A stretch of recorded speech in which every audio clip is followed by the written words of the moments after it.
Sumasang-ayon ako na binigyang tagumpay ng ating Panginoon ang Pastors Conference na katatapos lamang at makikita natin ang mga ebidensya nito. Sana ang pinakamahalaga para sa atin ay ang pagngangaral ng salita ng Diyos, ang pakinabang ng mga dumalo. Ayaw natin na sila'y umalis na ang nauna sa isip ay masarap yung pagkain na kanilang kinain na hinanda ng ating kapatiran, kundi ang pangunahin ay nakapakinig sila ng pangangaral ng salita ng Diyos. Pero kung isipin ninyo na ang tanging naranasan lang nila ay ang pangangaral ng salita ng Diyos at ginutom natin sila, siguro mahirap silang magbigay ng konsentrasyon sa pangangaral. Ang gusto kong ipakita rito ay kung paanong may puwang sa mga uri ng paglilingkod na hindi mismo pangangaral ng salita ng Diyos, kundi mga bagay na may kinalaman sa pansamantala, mga bagay na may kinalaman sa mga temporal na alalahanin. Kasama yan sa tagumpay na maraming mga voluntaryo na naging maasikaso na labas sa pangangaral. Sa kaayusan din ng iglesia, may prioridad sa pangangaral na hindi winawalang bahala ang praktikal na gawain. Siguro nung kayo'y pumunta rito, kung ikaw ay may sapat na maturidad, ang una mong inihanda ay ang iyong puso na handang makinig sa salita ng Diyos, pero hindi ka naman makakarating dito na hindi mo inihanda ang iyong ibibihis, ang iyong pamasahe kung ikaw ay commuting, at marami pang iba na mga practical na bagay. At muli, pinapakita rito na pinagsama ng Diyos ang espiritual na bigyang prioridad, pero naroon ang temporal, naroon ang material, naroon ang pisikal. Ganyan din sa kaayusan ng iglesia. Tandaan natin na ito man ay sa pangangaral o pansamantalang paglilingkod, ang may autoridad diyan ay ang Panginoong Hesukristo. Kailangan ng iglesia ng mga tagapanguna sa ganitong mga larangan ng paglilingkod at ganyan din sa Bagong Tipan. At sa ganyang diwa, muli kong babasahin ang bahagi ng binasa kanina sa Lucas 22, aking babasahin mula 24 hanggang 27. Luke 22, 24 to 27. Nagkaroon ng isang pagtatalo-talo sa gitna nila kung sino kaya sa kanilang ituturing ng pinakadakila. At kanyang sinabi sa kanila, ang mga hari ng mga hintil ay nagpapanginoon sa kanila at ang mga autoridad sa kanila ay tinatawag na mga pinagpala. Subalit sa inyo hindi gayon. Sa halip, ang pinakadakila sa inyo ang maging pinakabata at ang pinuno ang siyang naglilingkod. Sapagkat alin ang higit na dakila, ang nakaupo ba sa hapag o ang naglilingkod? Hindi ba ang nakaupo sa hapag? Subalit ako'y kasama ninyo na gaya ng isang naglilingkod. Yan po ang salita ng ating Panginoong Diyos. Kagaya ni Mateo na huling aking ipinangaral, ang malaking tema ni Lucas ay ang kaharian ng Diyos. At pag sinabi natin kaharian ng Diyos, lagi kong pinapaliwanag, hindi yan tumutukoy sa pagpunta sa langit. Ang kaharian ng Diyos ang malaking inaasam ng bayan ng Diyos sa lumang tipan, na may darating na hari na magtatatag ng isang kaharian na hindi mabubuwag, na ang magiging tagapamahala ay anak ni David at ang katuparan niyan ay kay Hesukristo. Nakakagilalas na pag-aangkin na sa kanyang katauhan ang inaasam ng mga Israelita na kaharian ay dumating na. Ngunit ang nakita nila ay hindi ang isang mandirigma na gagapi sa Romano at sa iba pang mga kaaway ng Israel. Ang nakita nila ay isang sinugo ng Diyos na ang kanyang gagawin ay tubusin ang mga makasalanan mula sa kanilang kasalanan at isang dapat na mangyari sa isang magpapasakop sa kanyang kaharian ay maranasan ang katubusan na iyon, at bilang katubusan kasama na ang siya ay magpailalim sa kanyang paghahari. Kaya masasabi natin na ang mga mananampalataya lamang ang ngayon ay mga mamamayan ng kaharian ng Panginoong Hesukristo. Ang kaibahan ni Mateo, ininog niya yung kanyang pagbibigay pagbibigay ng paksa ng kaharian sa limang mahahabang pagtuturo, ang ginawa naman ni Lucas, ininog niya yung pagtuturo niya ng kaharian ni Kristo na sinundan yung paglalakbay ni Jesus mula sa Galilea patungo ng Jerusalem. Ang malaking bahagi ng Ebanghelyo ni Lucas from chapter 9 to chapter 19 ay iba't ibang yugto ng kanyang paglalakbay mula sa Galilea hanggang sa siya'y makarating sa Jerusalem, sapagkat sa Jerusalem doon niya gagawin ang katubusan na siyang magbubukas sa kanyang kaharian sa lahat ng mga mananampalataya sa kanya. Dito sa puntong ito ay nasa gabi na siya'y darakpin at kanya nang tutuparin sa Jerusalem ang kanyang kadahilanan na bumaba dito sa lupa. Katatapos lang nila yung tinatawag nating Lord's Supper, nagkaroon sila ng Last Supper at dito ay ipinaliwanag ang kanyang gagawin sa kamatayan. Ang kanyang kamatayan ay hindi kamatayan ng isang natalo o nagapi sa kanyang misyon. Ang kanyang kamatayan ay mismong kanyang misyon upang sa pagdurusa niya ay magkaroon ng kabayaran sa mga kasalanan ng mga mananampalataya sa kanya, at sa pagbubuhos niya ng dugo, ito ang kalinisan ng mga sasampalataya sa kanya. Kaya kung may kausap ako rito na nasa kalagayan pang hindi mo alam kung ikaw ay tinubos ng Diyos, umaasa ka pa sa iyong moralidad o umaasa ka pa sa iyong relihiyon, sa huling hapunan ni Jesus, pinaliwanag niyang mabuti na ang kaligtasan ay sa pamamagitan ng kanyang kamatayan, at mula sa kanyang kamatayan siya ay mabubuhay na muli. Ngunit narito ang mga alagad. Anong pinag-uusapan nila? Makikita natin yung nag-uumpugang diwa ng mga alagad dito. Una nang sabihin ni Jesus na isa sa inyo ay magkakanulo sa akin, ay nagsuspetsa sila sa kanilang sarili. Sino kaya iyon? Hindi naman sila lahat nagtinginan kay Judas. Wala nang iba kundi siya. Kundi talagang meron silang self-consciousness ng kanilang pagkamakasalanan. Sino yun? Sa Mateo ay nagtanungan pa sila, is it I, O Lord? Ako ba, Panginoon? Ngunit kasunod noon, idinugtong ni Lucas ang pagbabago ng kanilang usapan. Ang naging usapan na ngayon ay sino ang pinakadakila sa kaharian. Mas gusto kong gamitin ang mensahe dito na hindi lang pang diakono, kundi para sa buong iglesia, pero tumututok din sa isang magiging diakono. Ang mensahe ko ay ang diwa ng paglilingkod ay may pangunahing huwaran sa Panginoong Hesukristo. Maaari natin siyang tawaging huwarang diakono. Isipin ninyo, nakatatapos pa lamang ng Last Supper, naging ganito ang usapan at winasto ni Jesus ang pagtatanghal ng kanyang sarili bilang huwaran ng paglilingkod. Ang ginamit niyang salita ay ang Grego na pinag-aralan natin sa Sunday School kanina na diakoneo. Ako ay naglilingkod, ako ay nagiging diakono para sa inyo. Ang huwaran ng paglilingkod para sa lahat ng alagad, mananampalataya, miyembro ng iglesia, pati na ang mga may katungkulan ng pagkadiakono ay si Hesukristo. At sa pagtutukoy sa kanyang sariling gawain ng paglilingkod, may hinahamon siya ritong dalawang diwa. Ang isa ay negatibo, ang isa ay positibo.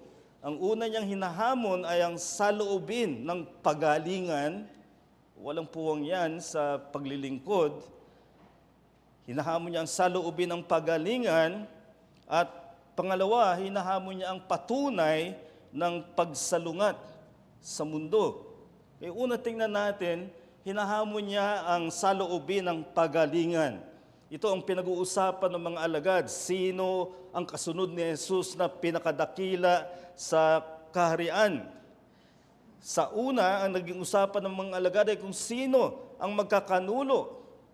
Kaya't namamalaya nila na may posibilidad na ako yun sapagkat alam ko ang aking kasalanan. Pero ganito ang isang mananampalataya. Ang sabi ni Martin Luther, simul justus et peccator, at the same time righteous and sinner. So makikita niyo yung kanilang pagiging righteous, that they are conscious of their sin, pero ngayon biglang lumabas ang kanilang pagiging sinner, nagpapagalingan, nagtatalo kung sino ang pinakadakila.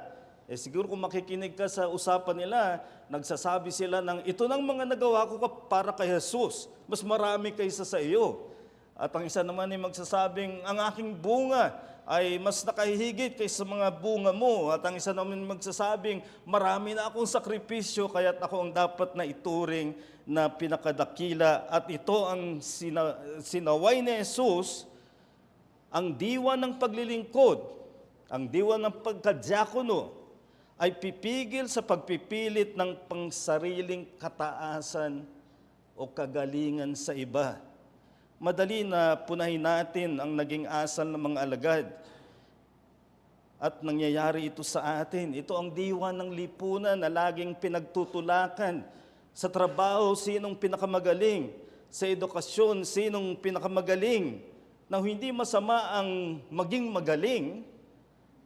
Ang sinasaway dito ni Jesus ay ang nagmamagaling. Mulang pagkabata, hinintal sa akin ng aking tatay na to be second is not good enough. Minsan umuwi ako na may masayang balita.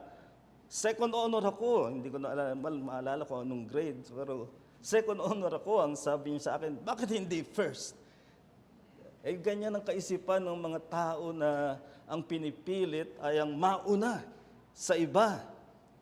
At ito ang hindi dapat mangyari sa iglesia. Bakit?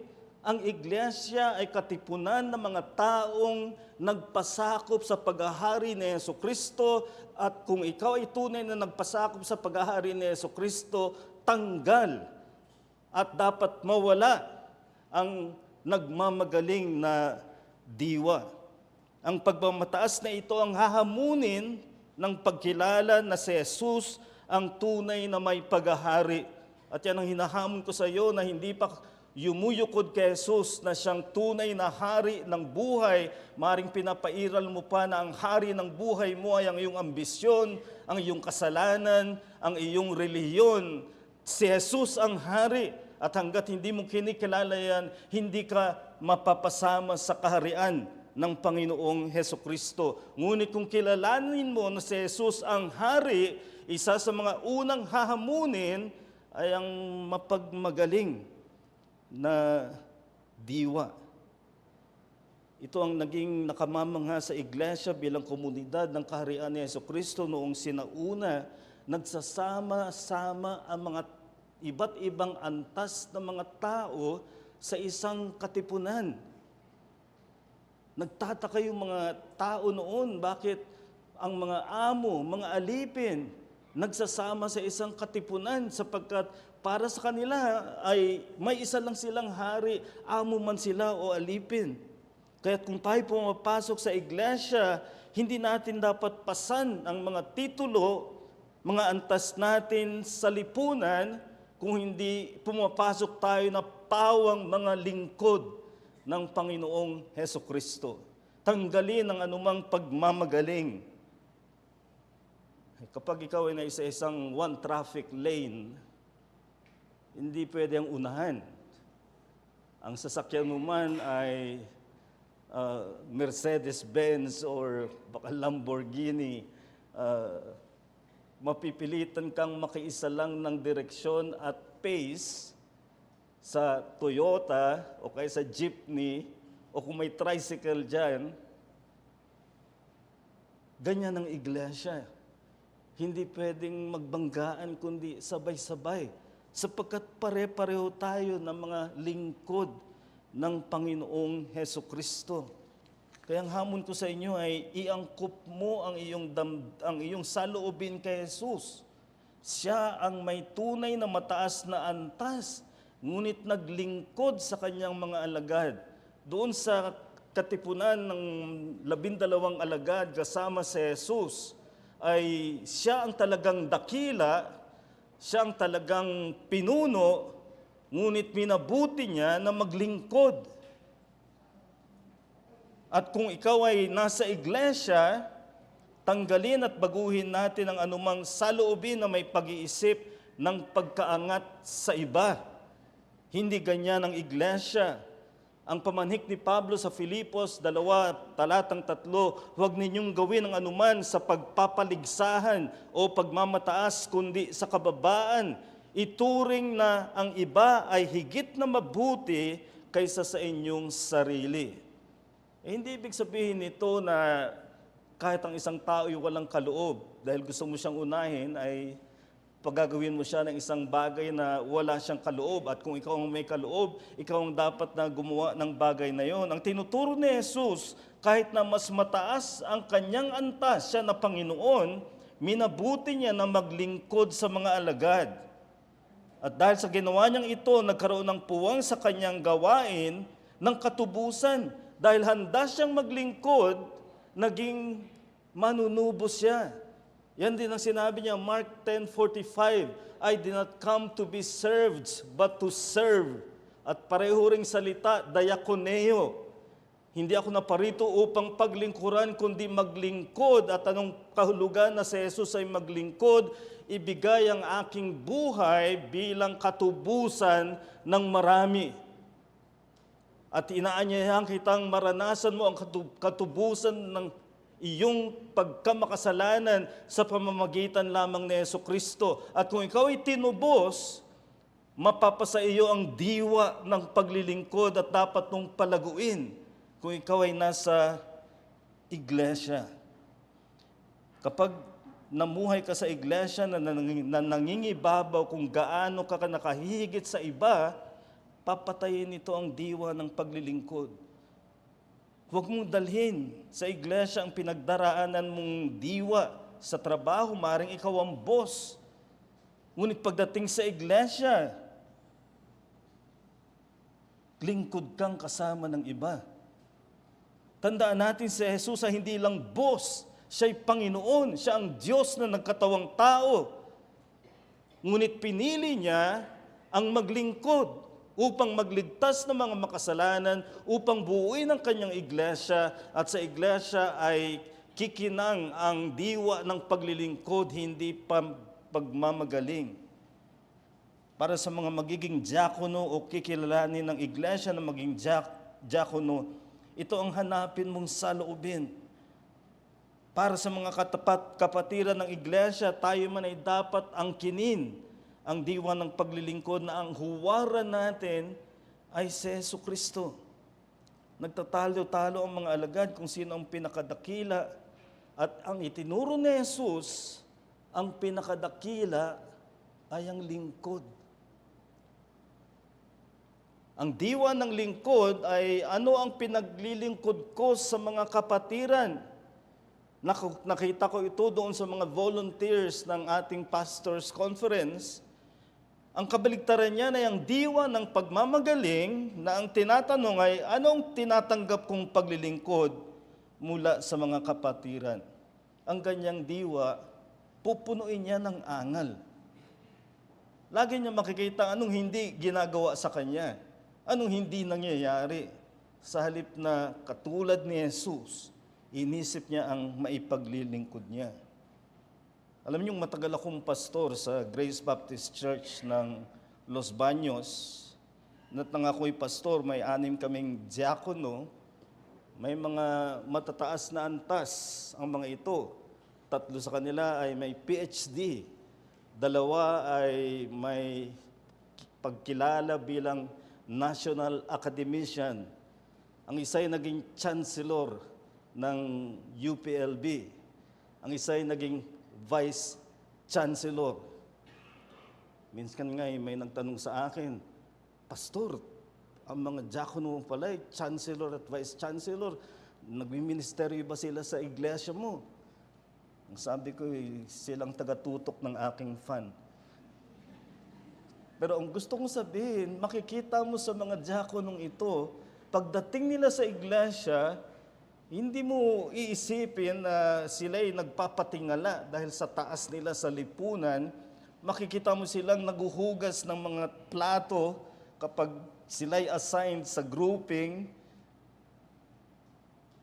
Wala silang pangingimi na kumausap sa sino man na kapantay lamang nila sapagkat binigyan sila ng diwa ng paglilingkod.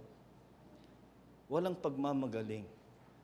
At yan ang hamunin natin sa atin. Tingnan mo si Jesucristo, Diyos na nagkatawang tao at pinili niya na sa kanyang pagkakatawang tao ay maging isang lingkod.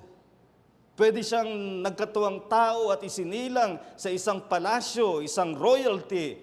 Sa halip pinili niya, Philippians 2 verse 5, "Let this mind be in you which was also in Christ Jesus. Though he was equal with God, he made himself of no reputation, but became a servant." Naging lingkod. Ito ang hamunin nating diwa ng pagmamagaling. Pero yung ikalawa ay may patunay ng pagsalungat. Sinasalungat ni Jesus ang pagmamagaling, ang kinikilalang dakila ng mundo doon sa dapat ay mas kilalanin sa kanyang kaharian. Sa kaayusan ng lipunan ng tinawag ritong mga hentil, silang mga nasa labas ng Israel, madaling makilala ang mga dakila. Sila ang pinaglilingkuran. Sa sangbahayan, ang panganay ay pinagsisilbihan ng mga nakababatang kapatid. Baligtad na yan ngayon. Yung bunso ang pinagsisilbihan.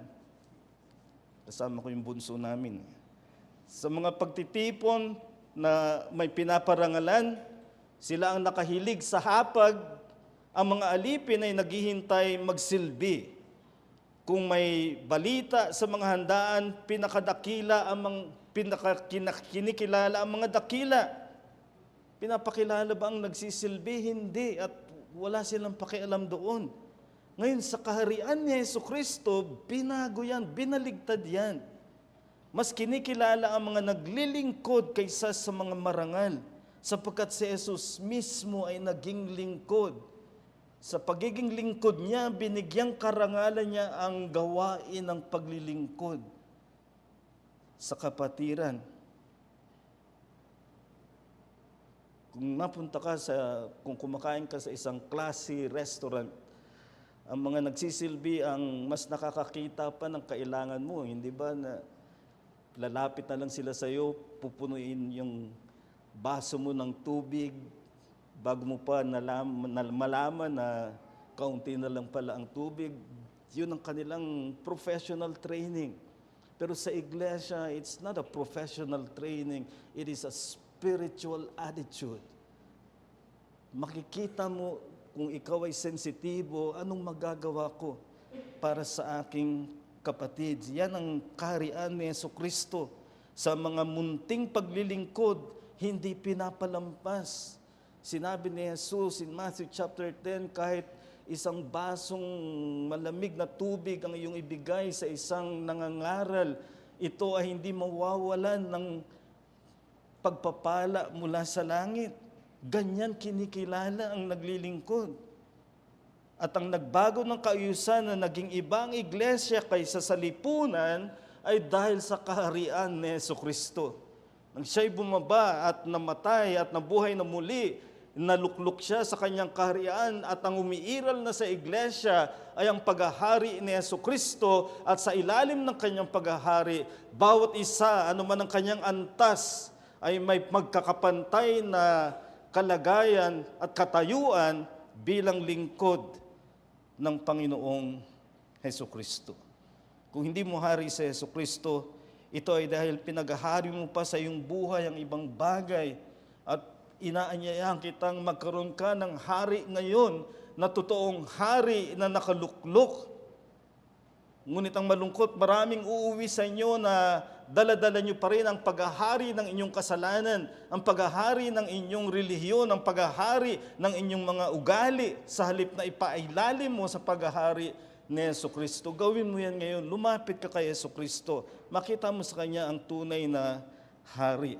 At maaring ang alagad ay bumalik sa diwa ng mundo na pinaiiral ang pagmamataas, ang pagmamagaling sa halip na ang paglilingkod. Yan ang minsan ay nagiging sanhi ng mga kaguluhan at mga hidwaan sa iglesia. Para sa diwa ng paglilingkod, hindi programa ito, hindi sistema, kundi kung si Jesucristo ay kinikilala mong hari. Siguro naging pinakabantog na huwes sa Amerika ay si Frank Caprio ng Rhode Island. Marami siyang YouTube posts, namatay siya kamakailan lamang. Pero sumulat siya ng isang aklat ng pamagat ay Compassion in Court. Siya ang judge. Siya yung namamahala sa kanyang courtroom, pero nandun lagi ang compassion niya doon sa mga naghihirap. Maring may traffic violation, pero kalimitan ay pinalalampas niya ito kung nakikita niya ang pangangailangan ng mga tumatayo sa kanyang harap. Ang hamon ko, kapatid, pairalin natin ang ganitong diwa ng paglilingkod sa iglesia. Mula sa mga namumuno hanggang sa mga miyembro, sa mga diakono at magiging diakono, gawin ninyong si Jesus ang huwaran ng inyong paglilingkod. Huwag ninyong ibatay sa pagkilala sa inyong antas. Ang diakono sa Greek ay hindi isang celebrity. Siya'y tagapagsilbi. Hindi mahalaga sa kanya ang mga titulo. Ngayon, pag nakalimutan mong tawagin ng isang abogado ng attorney, maiinis sa'yo. Ganyan ang ating diwa ng lipunan, a label-oriented pride. Sa kapatirang mga miyembro ng iglesia, ang kinin natin ang diwa ng paglilingkod ni Jesus. Siya ang nagsilbi sa hapag ng kanyang mga alagad. Linangin natin ang kagalakan sa iglesia na may paglilingkuran, hindi pagpapaligsahan ng pagalingan. Muli nating tingnan si Jesucristo, Diyos na nagkatawang tao. Pero ano ito na siya ang naguhugas ng paa ng kanyang mga alagad. Siya ang naglalagay ng kanilang kakainin. Naglilingkod siya. Tingnan mo siya at gawin mong marangal para sa iyo ang maglingkod sa kapatiran. Alam niyo, ang founder ng Colgate and Palmolive ay si William Colgate na namatay 1857. Pero mas minabuti niyang kilalanin siya bilang Deacon Colgate ng First Baptist Church ng New York. At doon siya nanilbihan, baliwala sa kanya na siya ang founder ng isa sa pinakamayamang korporasyon ng kanyang panahon. Para sa kanya, pag siya'y nasa iglesia, lingkod siya. Diakono siya. Ganito ang pairali natin sa CRBC. Mga naglilingkuran, mahirap magkaroon ng hidwaan sa mga naglilingkuran. Ang hidwaan iiral kapag may gustong siya ang paglingkuran. Ngunit kung pumunta ka sa iglesia para maglingkod, tinutularan mo ang Panginoong Hesukristo. Ang tanong ko ay, may karangalan ka ba na humahadlang sa diwa ng paglilingkod? Tumingin ka kay Jesucristo sa pananampalataya at tingnan mo ang siyang Diyos na may-ari ng lahat, ngunit naging sanggol, sumunod sa kautusan ng walang bahid dungis, at pagkatapos siya ang namatay bilang kahalili ng mga makasalanan. At nang siya'y mabuhay na muli, siya ay nagtatag ng kanyang kaharian na ang mga mamamayan ay mga mananampalatayang nagpapasakop at bumubuo sila ng iba't ibang mga iglesia. Kaya't sa iglesia, ang dapat na umiral na diwa ay diwa ng paglilingkod kung ikaw ay nakatingin kay Hesukristo. Kaya ipairal mo sa iyong isip ang tanong, kung ako'y nakatingin kay Hesukristo ngayon, sino ang aking paglilingkuran? Gaya ng paglilingkod ng ating Panginoong Hesus. Tayo manalangin. Dakila naming Diyos, sa aming mahabaging Ama, tunay na nakamamangha na ang anak ng Diyos ay nagkatawang tao at sa kanyang pagkakatawang tao na bagamat siya ang Panginoon, ipinakita niya ang diwa ng paglilingkod. Hinamon niya ang diwa ng pagmamagaling na nagmamataas kaysa sa iba dahil sa antas. Hindi ito ang pinairal ni Jesus, kundi pinairal niya ang kanyang pag-ibig kahit sa mga makasalanan upang siya ay maging manunubos. Mangusap ka sa mga narito na hindi pa alam ang ganitong katubusan na mayroon kay Hesukristo na maligtas mula sa kasalanan. Ngunit na kay Hesukristo lamang sa kanyang ginawang kamatayan at pagkabuhay na muli. At kami na kumikilala sa Kanya na Siya ang aming harit, kami mga mananampalataya, baguhin awa ang anumang pagmamagaling na diwa sa amin, kundi pairalin namin ang diwa ng paglilingkod. At sa iglesia, gawin mo ang iglesyang ito ay iglesia ng mga lingkod at naglilingkuran sa isa't isa bilang pagsunod sa aming huwaran na si Hesukristo.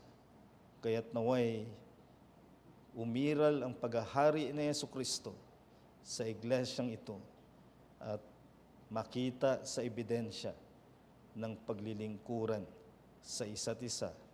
At ito ang makita ng mundo sa iglesia na ang mga tunay na nagpapasakop kay Hesukristo, katulad niya, ay pinipiling maging lingkod para sa ikapupuri ng kanyang pangalan. Panalangin namin ito sa pangalan lamang ng aming Panginoong Hesukristo. Amen.